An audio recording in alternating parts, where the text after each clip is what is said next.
Eu estou fazendo uma série, quer dizer, já preguei 8 domingos sobre esse tema, mas vou pregar mais 4, que fala sobre as orações ousadas. Na palavra de Deus tem inúmeras orações que nos ensinam e nos inspiram profundamente. E eu acho que até esse tema de ter intimidade com o Espírito Santo, a gente aprende quando a gente aprende a orar. E uma oração ousada pode mover os céus, pode mover Deus Todo-Poderoso a seu favor e você viver os grandes milagres e receber as grandes bênçãos do Senhor. Amém? Você quer receber uma grande bênção do Senhor? Então, essa mensagem de hoje é para você. Abra os seus ouvidos, para que você ouça, fica bem atento, nada de pensar em outra coisa, nada de mexer no celular. Fique atento à palavra que você vai ser desafiado pelo Espírito Santo a ser muito ousado diante de Deus. E hoje, por ser o Dia das Mães, eu vou falar especialmente de uma mulher que foi uma mãe muito especial, que é sobre a vida de Ana, que gerou Samuel, o grande profeta. Quem conhece essa história, levanta a mão.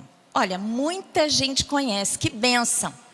Então, tudo que eu falar aqui, o Espírito Santo vai poder tocar mais profundamente em você, porque não vai ser a primeira vez que você está ouvindo. Mas se você está ouvindo pela primeira vez, se atente àquilo que essa mulher fez, porque essa mulher foi muito cheia de fé e de visão. E ela gerou alguém muito especial diante de Deus e também muito especial para o povo de Israel. Então eu quero falar hoje, nesta manhã, sobre a oração de Ana. Na verdade, as orações. Porque primeiro ela fez uma oração. A primeira oração, Ana fez um pedido a Deus. Que Deus desse a ela um filho. E a segunda oração, Ana agradece quando ela recebeu o pedido que ela fez para Deus. Quando ela teve Samuel. Eu quero contar começar contando sobre um pouco do contexto da história. Havia um homem que se chamava Eucana, e ele tinha 2 mulheres, Ana e Penina. E Eucana era um homem temente ao Senhor. E anualmente, Eucana, ele saía da sua cidade com as suas 2 mulheres. A cidade dele era Ramataim, Zofim. E ele ia até Siló, onde estava o tabernáculo, para adorar a Deus. Lembra aqui que eu falei que os homens, os chefes de família, iam sacrificar a Deus pela família. Então, ele sacrificava pelas suas mulheres e pelos seus filhos. Eucana, ele sacrificava por Penina, pelos filhos que Penina tinha dado a ele. Mas para Ana não tinha filhos. Ele sacrificava o dobro, porque ele amava muito a Ana. E ele queria que Deus fizesse algo especial na sua vida e tirasse a tristeza que ela carregava por ser estéril.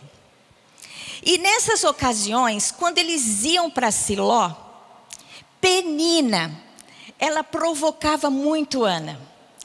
E ela irritava Ana excessivamente por ela não ter filhos.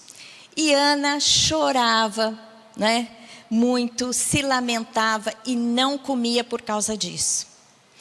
Foi nessas circunstâncias que Ana fez a sua primeira oração.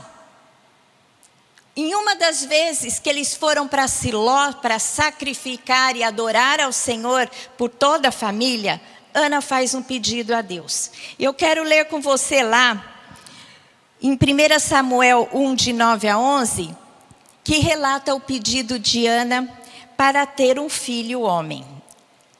E o texto diz assim: após terem comido e bebido em Siló, toda a família, estando Eli, o sacerdote, assentado numa cadeira, junto ao pilar do templo do Senhor, levantou-se Ana e com amargura de alma orou ao Senhor e chorou abundantemente. E fez um voto, dizendo: Senhor dos exércitos, se benignamente atentares para a aflição de tua serva, e de mim te lembrares, e da tua serva te não esqueceres, e se me deres um filho varão, ao Senhor o darei por todos os dias da sua vida, e sobre a sua cabeça não passará navalha. Aqui, Ana está amargurada de espírito. E depois do sacrifício, eles faziam um banquete, toda a família comia com o sacerdote. Ela vai até o templo, até o tabernáculo, e clama ao Senhor, chora diante do Senhor, para que o Senhor dê a ela um filho homem. E fez um voto, e disse assim: Senhor, se o Senhor me der esse filho, eu vou trazer e vou dedicar esse filho ao Senhor. E ele fará um voto, esse voto que não passa navalha no cabelo, ou seja, deixa o cabelo crescer sem cortar, é um voto que se chama voto de Nazireu, onde o homem fazia uma consagração ao Senhor de forma especial. E ela fez essa promessa. Agora Eli, o sacerdote que estava lá perto, viu Ana balbuciando, e ele a tomou por embriagada. Achou que ela tinha bebido muito. E o texto relata o seguinte: demorando-se ela no orar perante o Senhor, passou Eli a observar-lhe o movimento dos lábios, porquanto Ana só no coração falava. Seus lábios se moviam, porém não se ouvia voz nenhuma. Por isso Eli a teve por embriagada e lhe disse: até quando estarás tu embriagada? Aparta de ti esse vinho. Porém Ana respondeu: não, senhor meu, eu sou mulher atribulada de espírito. Não bebi nem vinho, nem bebida forte. Porém venho derramando a minha alma perante o Senhor. Não temas, pois, a tua serva por filha de Belial, porque pelo excesso da minha ansiedade e da minha aflição é que tenho falado até agora. Nesse momento, Eli se compadece dela, porque percebeu que ela estava profundamente angustiada. E Eli, o sacerdote, profetiza a bênção sobre ela e diz assim, lá em Samuel 1 de 17 a 18. Então lhe respondeu Eli: vai-te em paz, e o Deus de Israel te conceda a petição que lhe fizeste. E disse ela: ache a tua serva mercê diante de ti. Assim a mulher se foi no seu caminho e comeu, e o seu semblante já não era triste. Assim que Eli, o sacerdote, libera a bênção sobre ela, ela recebe aquela palavra e, como se fosse algo de Deus, Deus estava respondendo para ela através do profeta. E ela já sai dali, come e toma o seu caminho de volta para casa. É importante que nós saibamos, quando você está clamando a Deus, e Deus levanta um líder espiritual para manifestar a sua vontade e libera uma bênção sobre a sua vida, isso é muito especial. Recebe a palavra, recebe a profecia e toma posse dela, porque assim será com você. Amém? A palavra de Deus diz assim: crede no Senhor vosso Deus, estareis seguros. Crede nos seus profetas e prosperareis. Amém? Glória a Deus.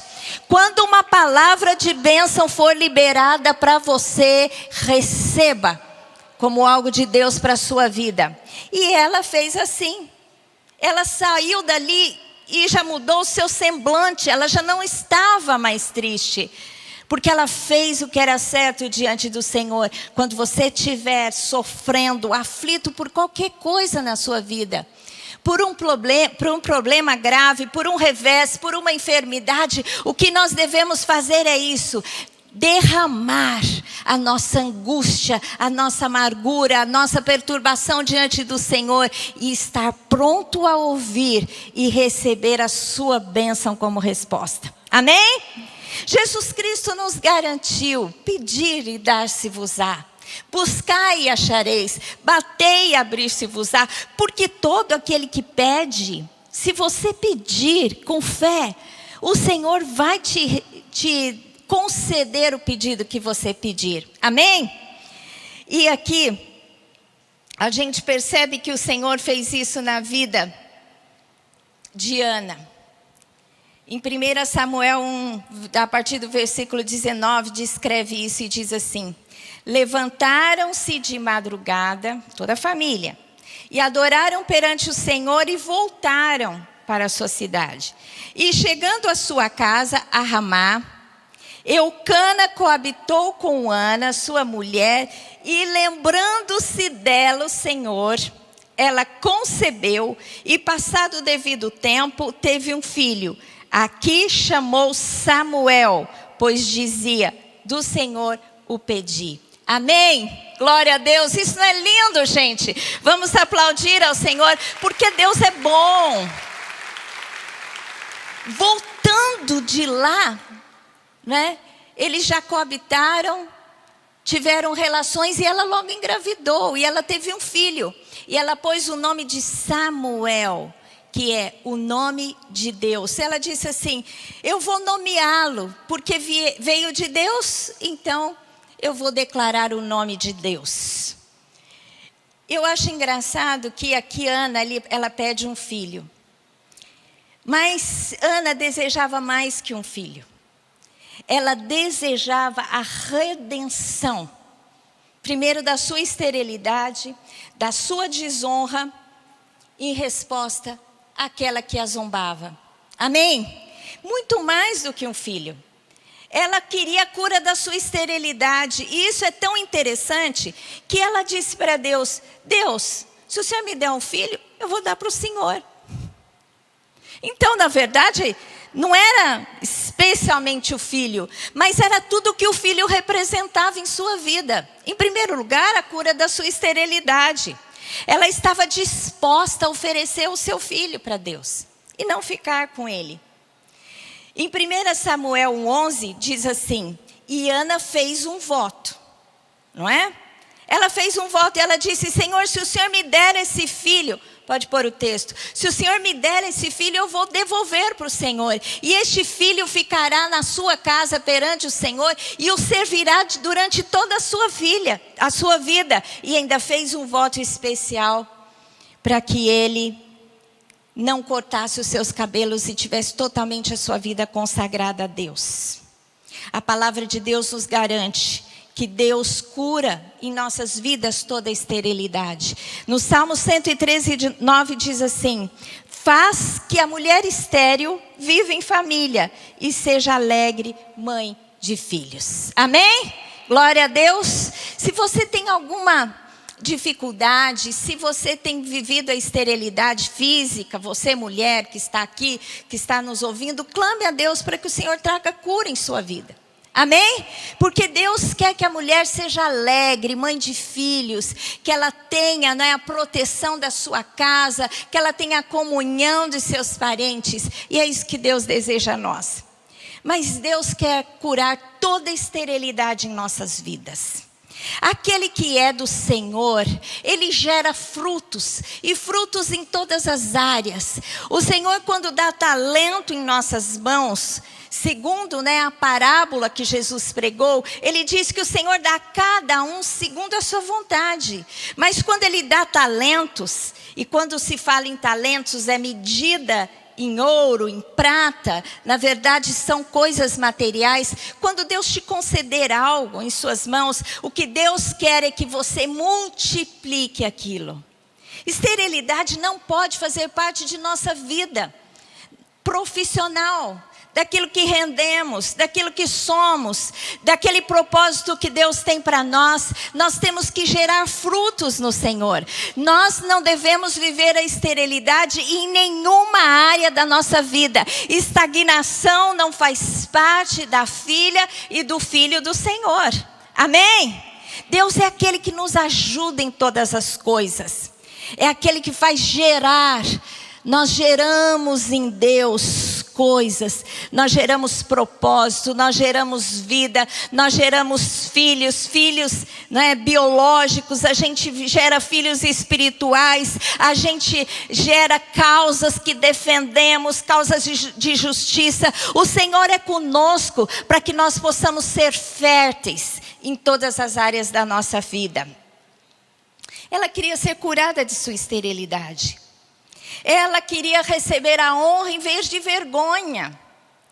Porque uma mulher naquela época que não gerava filhos a seu marido, era uma desonra tremenda, porque a sociedade esperava que os homens tivessem muitos filhos.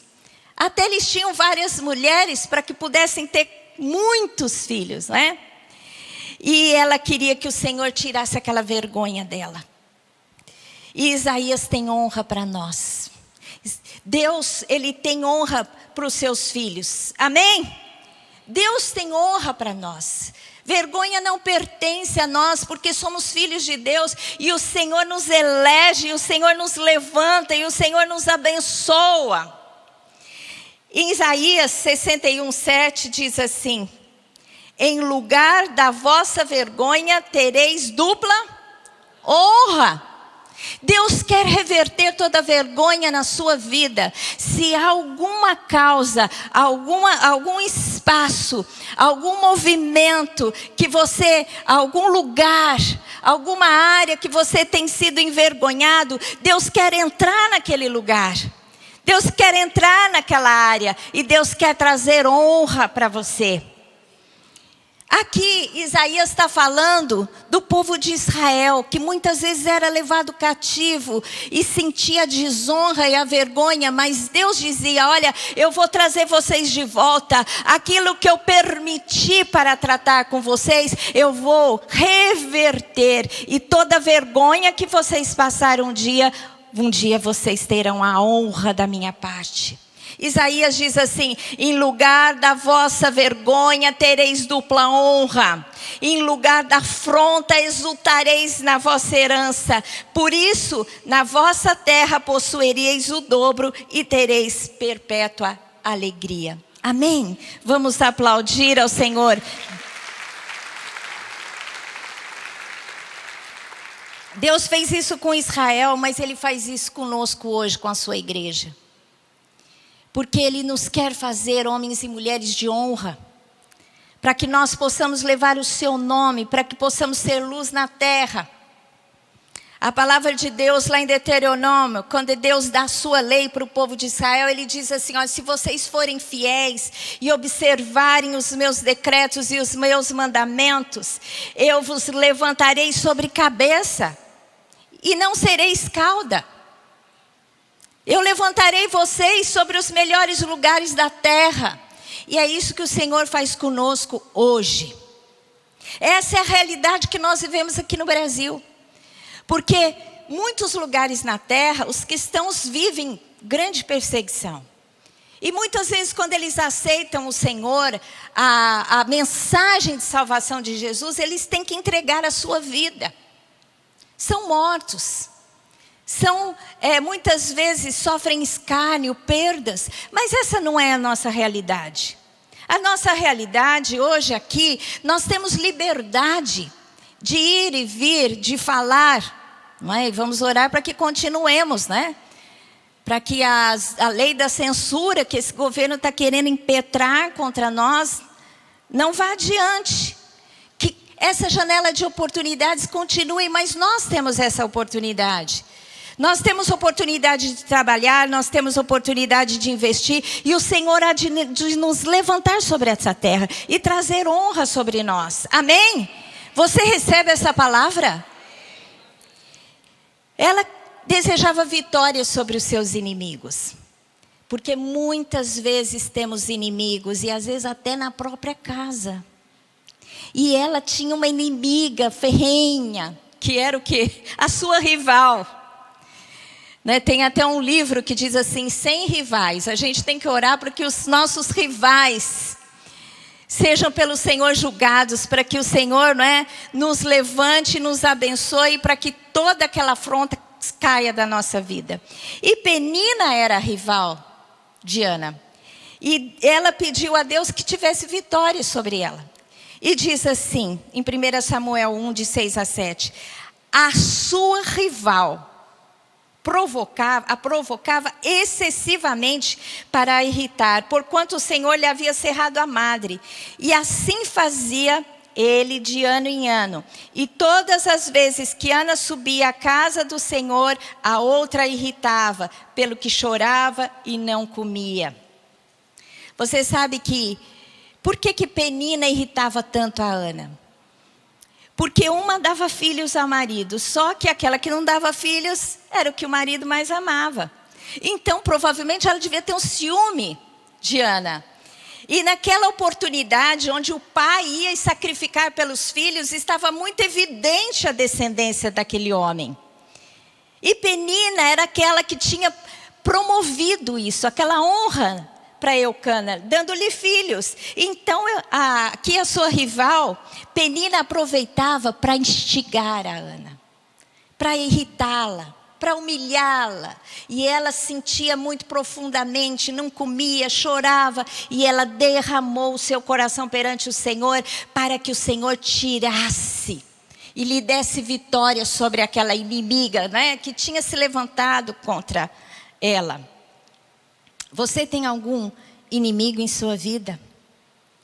Alguém que declarou guerra contra você? Às vezes por razão, mas às vezes até sem razão. Às vezes você tem alguém no seu trabalho que se levanta contra você porque tem ciúme de você. Porque deseja aquilo que você tem, deseja a sua posição. E isso acontece em todos os ambientes. Até entre os discípulos de Jesus. Uma vez, a mulher de Zebedeu, que tinha 2 filhos discípulos de Jesus, chegou diante de Jesus e disse assim: Senhor, quando o Senhor estiver no seu reino, coloque os meus filhos, um à direita e outro à esquerda, exalta os meus filhos.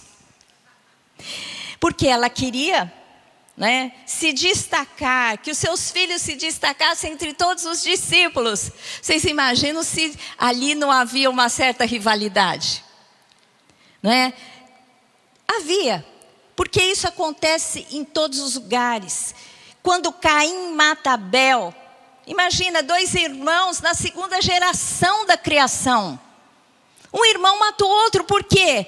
Por raiva, por inveja, porque Deus aceitou a oferta de Abel, aceitou Abel e a sua oferta e não aceitou de Caim. Entrou o ódio no seu coração que nada foi possível tirar aquele ódio, mesmo Deus falando com ele. Então a gente percebe que Satanás faz isso. Levanta pessoas que querem muitas vezes nos humilhar, mas o Senhor é aquele que, uma vez que você reivindique, se apresente a Ele em oração, Ele é capaz de te dar vitória sobre os seus inimigos. Você sabe que a palavra de Deus diz assim: minha é a vingança, diz o Senhor dos Exércitos. Ele cita isso no Velho Testamento e no Novo Testamento faz menção desse texto. Sabe por quê? Porque quando você tiver uma causa contra alguém assim, uma pessoa se levanta contra você e você quer que o Senhor faça justiça, entregue a Deus. E Deus, que tudo sabe, que tudo conhece, Ele sabe fazer justiça. Não traga justiça para suas próprias mãos. Amém? Entrega para Deus, que Deus vai entrar nessa causa. Deus vai entrar nessa situação e vai dar vitória à sua vida sobre aqueles que se levantam contra você. Minha é a vingança. Não é? A ação do homem, a ira do homem não produz a justiça de Deus. Então entregue a sua ira para Deus, que aí sim Deus agirá com justiça a seu favor. Mas a gente percebe aqui que Ana, ela pede então cura da sua esterilidade, honra em vez de vergonha, vitória sobre os seus inimigos, e Deus concede aquilo que ela pediu. 1 Samuel 1, 19 a 20, nós já lemos o texto. Que eles adoraram perante o Senhor, voltaram para sua casa. E aqui Eucana coabita com a sua mulher, ela é engravida e depois de um tempo ela tem um filho e coloca o nome de Samuel. E quando Deus concede essa graça a Ana e ela dá luz a um filho, o que ela faz? Faz a segunda oração, agradecendo, né, que Deus concedeu aquilo que ela pediu. E isso é importante que nós saibamos. Eu quis citar as duas orações aqui, porque tantas vezes a gente faz campanha de oração, entra em jejum, chama alguém para orar por nós, recebe uma palavra profética, aí Deus faz aquela maravilha em nossas vidas e para por aí. Você sai alegre e feliz e se esquece de voltar e agradecer a Deus em oração. Porque Deus é Senhor das bênçãos, mas Ele quer ser buscado quando você precisa da sua bênção, mas quando você recebe a sua bênção.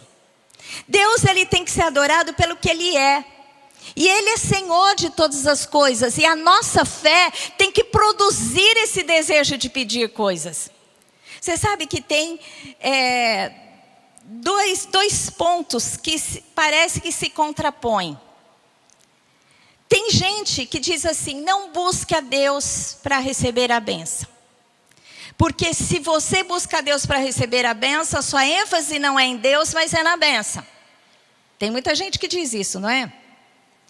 E tem outro que diz assim: não, peça a bênção, porque se o Senhor te conceder a bênção, então você vai se firmar com Deus, porque Ele é seu Senhor, Ele te abençoa. Eu acho que a gente tem que pegar o melhor das duas posições.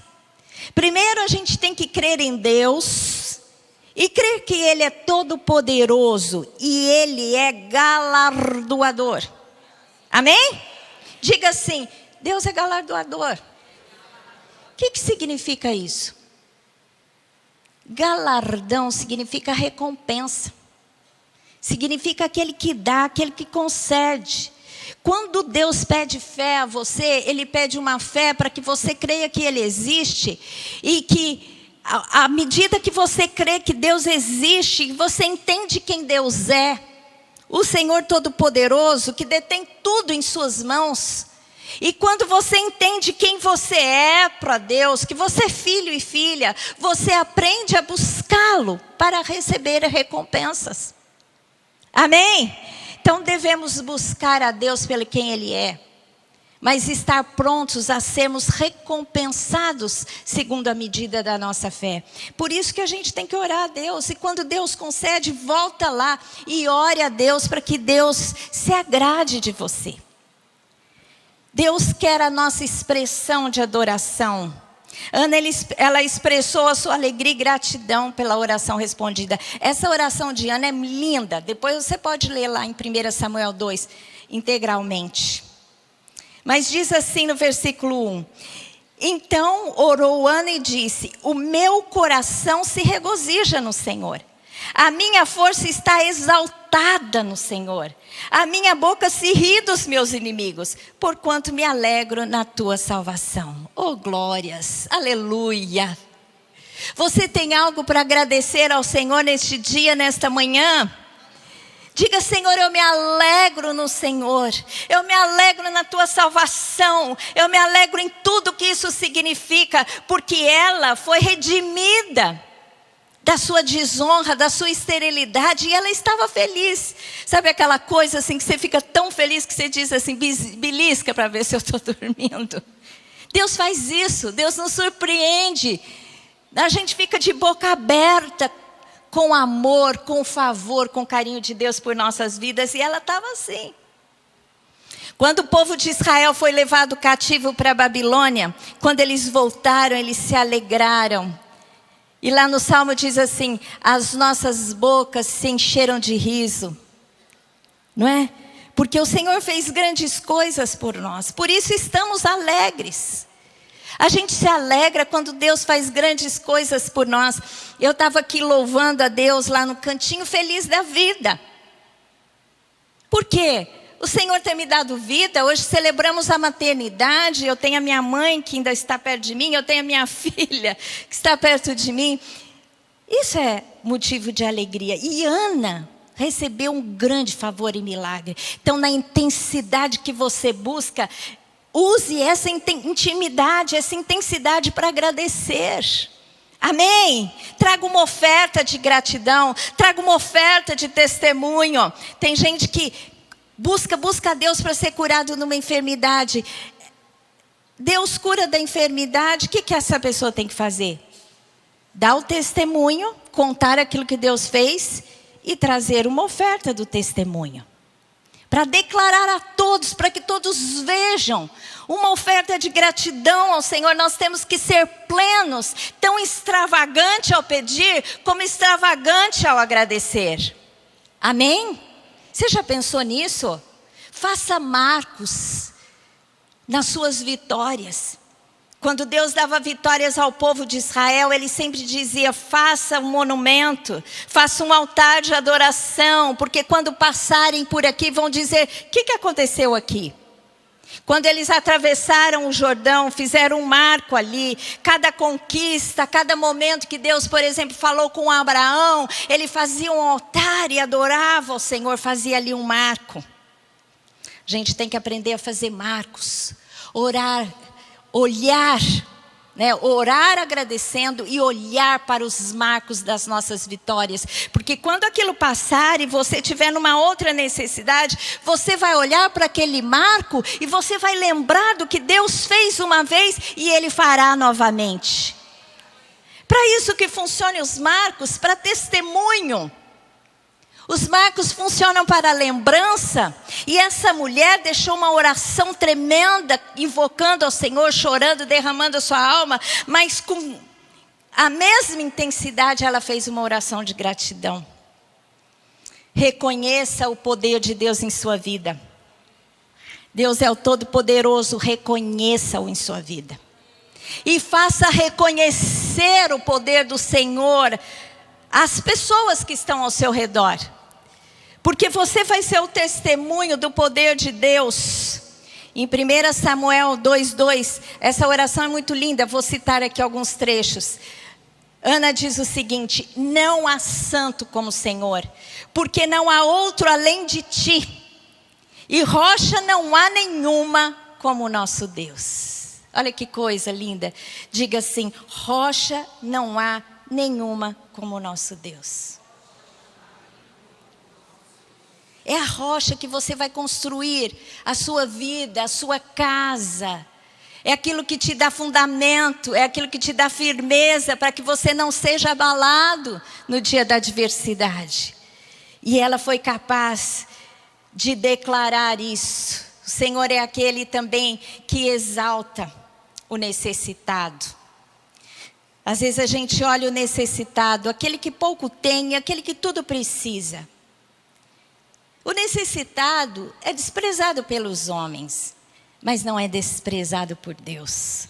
E ela reconhece isso, ela diz assim, em 1 Samuel 2:8, na sua oração de gratidão, levanta o pobre do pó, e desde o monturo exalta o necessitado, para o fazer sentar entre os príncipes, para o fazer herdar o trono de glória. Porque do Senhor são as colunas da terra e assentou sobre elas o mundo. Olha que coisa linda.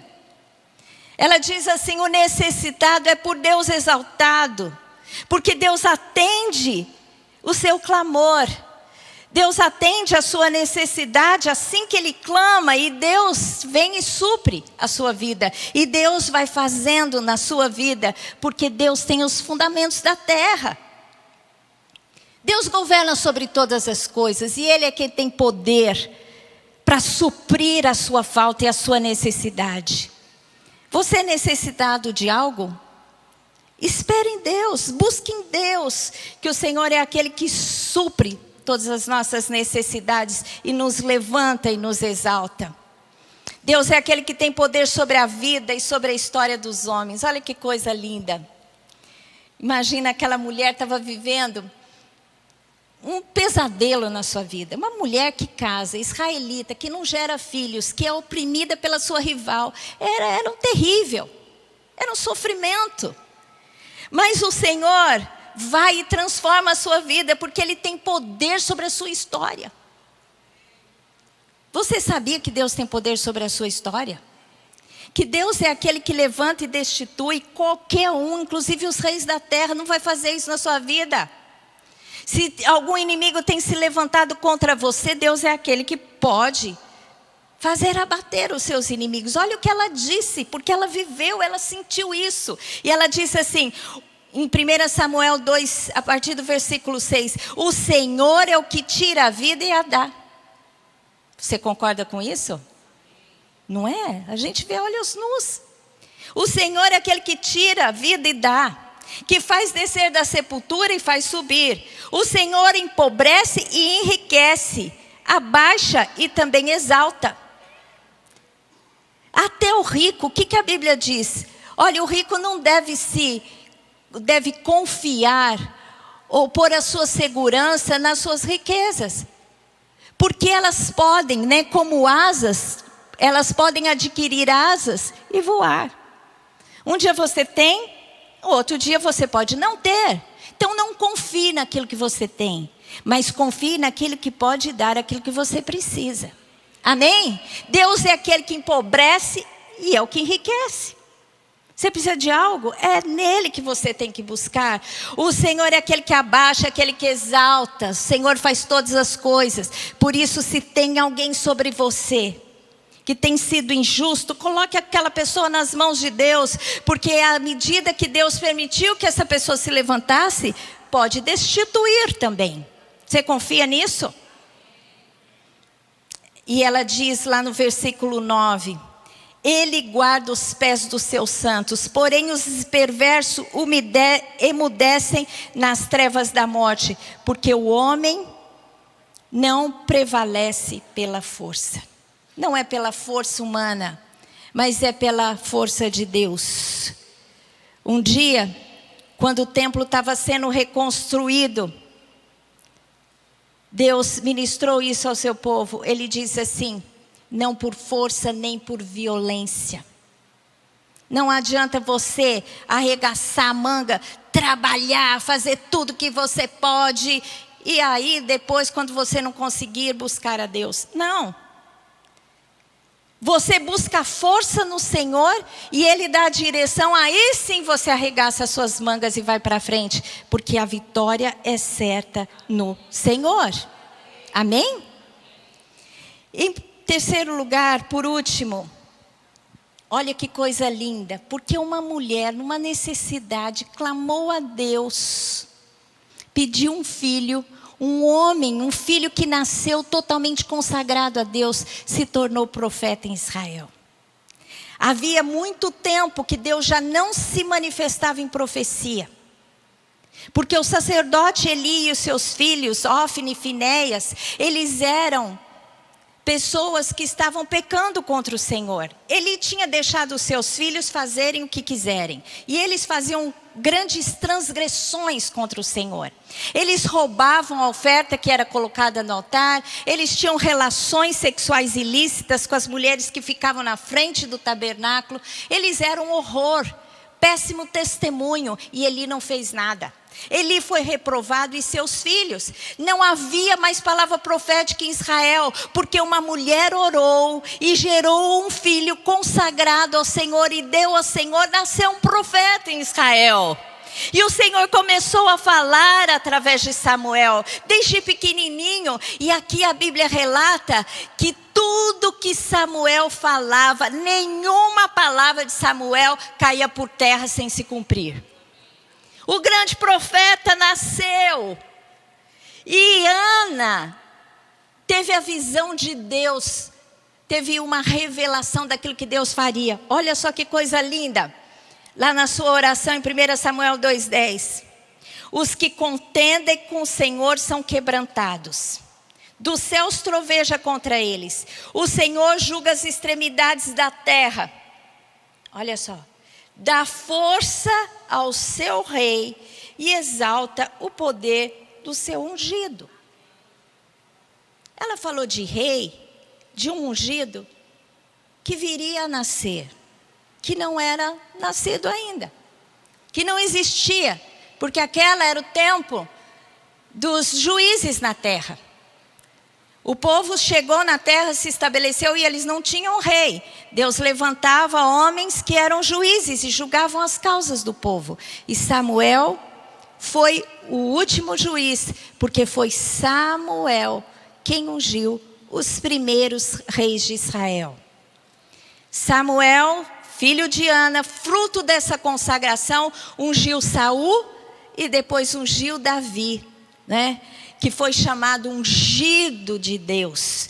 Davi foi o homem segundo o coração de Deus, revelado a Samuel, ungido por Samuel. E foi tão tremendo o reinado de Davi, que Deus o aprovou e disse que da sua descendência nasceria o Messias. E quando Jesus entra, não é, em Jerusalém, na última semana da sua vida, ele é clamado por todo o povo: o filho de Davi está entrando. E aqui, pode aplaudir ao Senhor.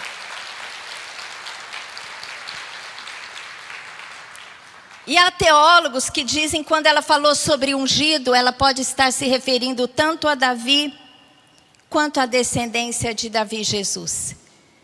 Mas por certo Davi sim, porque Samuel foi quem ungiu Davi. E eu quero finalizar essa palavra dizendo: a oração ousada de Ana fez nascer Samuel, um grande profeta em Israel. Deus está esperando a sua visão de fé. Deus está esperando que você busque, que você o busque, para que Ele te abençoe de forma extraordinária, para que algo nasça através de você. Projetos estão esperando o seu clamor, a sua visão, a sua busca a Deus para nascer. Você sabia disso?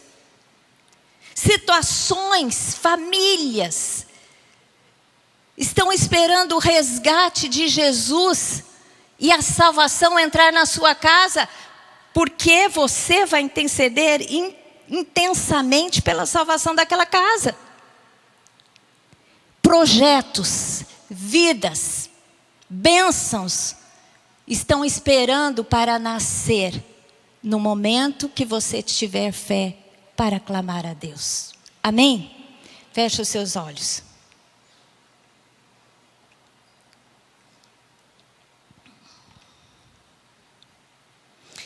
Eu quero orar, em primeiro lugar, consagrando a nossa vida ao Senhor. E eu gostaria que você orasse comigo. Entregue a sua vida ao Senhor.